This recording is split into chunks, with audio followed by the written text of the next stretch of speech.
shisha sente kibayambeho kureberera emyaka yabo y'obukuru ebi habigambiro gwabiraye bembire mu okushaba okweminyeto herukurugo mu diocese ya North Ankole okubira All Saints omu Kampala.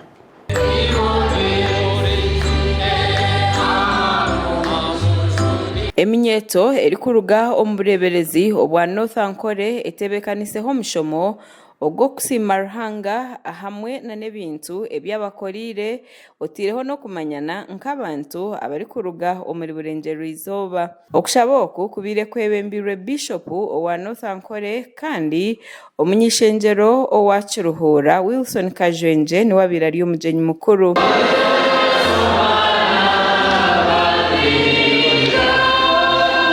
Eminyeto etari kushana kuruga mu za university hamwe na nabo abari kukorera mu rurembo rwa Kampala bejumbire omu kushaba oku.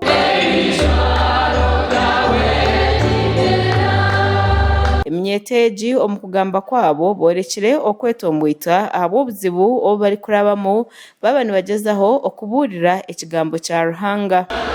Nkabishiki n'ubu twakuza guhurira njiri bargaha tukazayina certain area ebyo tushanga biba bingi n'ubu kuza guhurira njiri umuntu nakuja nakunda nke bimwe na convincing in a lovely way kugira ngo ubundi ekigambo kya Ruhanga akikwihaho tuvugana abantu bari hostile ninga turi kwenda kurikiza ekigambo cy'injiri kunka habwa amani garanga twendera bakikurikize kandi ubundi tuvugana ibintu bya logistics engenda okumukuba n'umugenda umuntu ushanga abantu b'imyeto bamwe bayinentasi yanke bw'ikuruza kurwo mwanya guza mu gundi ushanga kibateganisa uriyo munyishengyero owa Kiruhura Wilson Kajwenje kandi obira ariyo mugenyi mukuru ashabire minyeteji okuba eco kureberaho aho abantu abo bari kuba nibaburire ekigambo baza ku abana bato baza kuburira injiri ekamanywa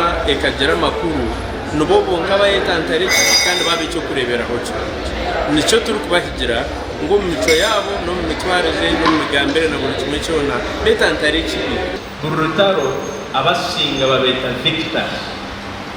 So if you have to be bamwe abo kwenegezo mu rugo batateke na batateke kuri tubakoze urugwenjiri ugahindura iki you have to defeat the following.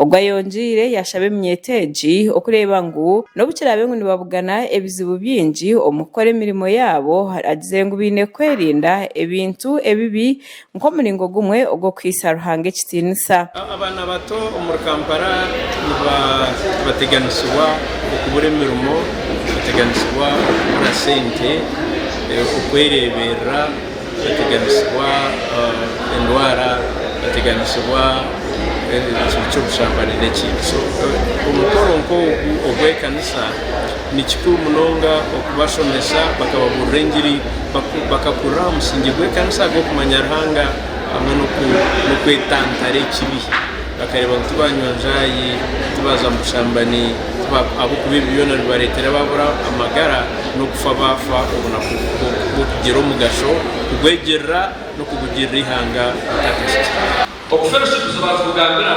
n'inungi zikoze n'umurimo gw'amaanyi konka ku murwanye naricyo nishaba twakwegerana twena kabana usakore kikaba cyangwa munonga akaba usinaje erukira ya twaturi visuals. Bishop Alfred Muhozi ashabire abantu okwega gukorana amani hamwe na n'obutashishashisa sente kibayambeho omukwetekatekera obwire obwanyensa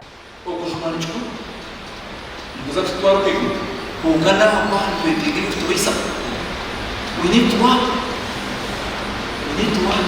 and to work hard.